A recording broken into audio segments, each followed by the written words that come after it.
Scott from Third Coast Percussion with another online masterclass on percussion ensemble repertoire. Today we're going to look at Philip Glass's piece Xingu River from the collection of pieces called Aguas de Amazonia. And this is based on the version of the piece that was created for the Brazilian group Wakaji. You can find on their recording.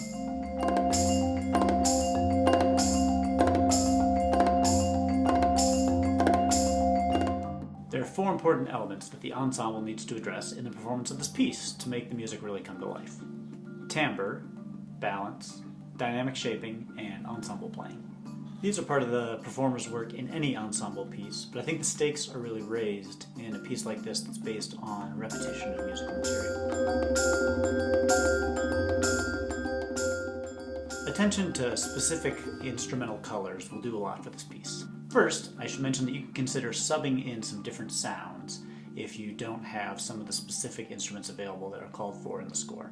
Definitely don't forego playing the piece just because you don't own desk bells, for instance. You could substitute crotales for the desk bell part. You could substitute a conga for a djembe. There are a lot of options, and just ask yourself, what is the character and the role that a particular instrument is playing in the piece? And do some experimentation to try to find another sound that can fulfill that role and that character. Let's talk about a few specific colors. Sean uses three different kinds of mallets on the marimba part. He has, in his left hand, a soft bass marimba mallet, as well as a slap mallet. In his right hand, he has two rubber mallets for more articulate sound in the upper register. This allows him to change the character of the marimba sound in different sections, and also delineate the different voices in the marimba. I'm playing the sort of miscellaneous percussion part that includes glockenspiel, desk bells, a C natural tie gong, and one Glocken. I use rattan on the desk bells at my first entrance after letter A, and then flip the mallets over for a little more intensity when that material comes back after letter B. David is playing bongos and djembe and a few tambourines. He even plays one of the tambourines with his foot, which you can see in a couple spots in the video. In addition, he uses different playing spots and muting and unmuting the hand drums at different sections in order to delineate different sections of the piece and match articulations with other instruments. Of course, you always want to make sure that you can hear particular moving melodic lines, but I also want to draw your attention to the way that pitched and unpitched percussion sounds are blended together in this piece. We can find a few of these composite sounds in the beginning of the piece. Sean's slap mallet on the marimba and David's bongos alternate eighth notes, and if they articulate their sounds well and balance the dynamics well, it sounds like one instrument.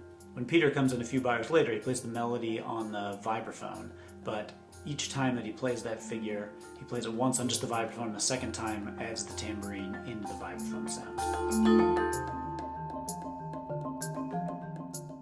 Philip Glass's music involved a lot of repetition of musical material, and so you as the performer need to think about the large-scale direction of where everything is going. That will help to keep the listener drawn in throughout the performance. We decided as an ensemble that we wanted to clearly establish letter G as the loudest point in the piece, and letter E as the quietest moment in the piece. It's always useful, I think, whether it's a solo piece or an ensemble piece, to take a moment and ask yourself that question of what is the loudest moment, what is the quietest moment in the piece.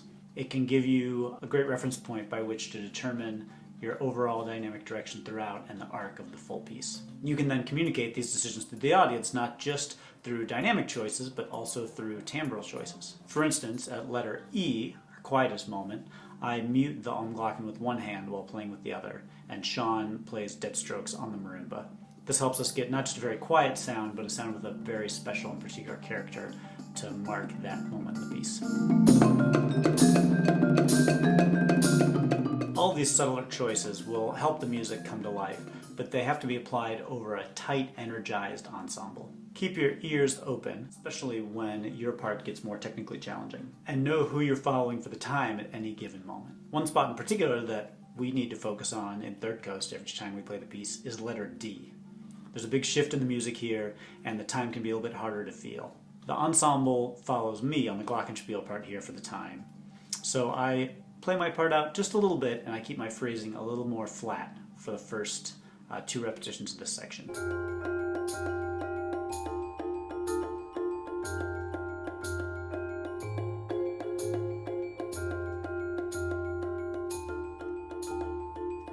Once the marimba comes in with quarter notes, we can lean on the marimba tempo for the time a little bit more, and I can phrase my lines a little bit more. In certain spots, you may be able to literally watch the other player's mallets in order to make sure that the ensemble is really locked in. Most of all, keep the energy up. We've found it can be very tempting to let the tempo sag just a little bit as you're playing, but if you can keep the piece light, keep the tempo moving, it makes for a more effective performance.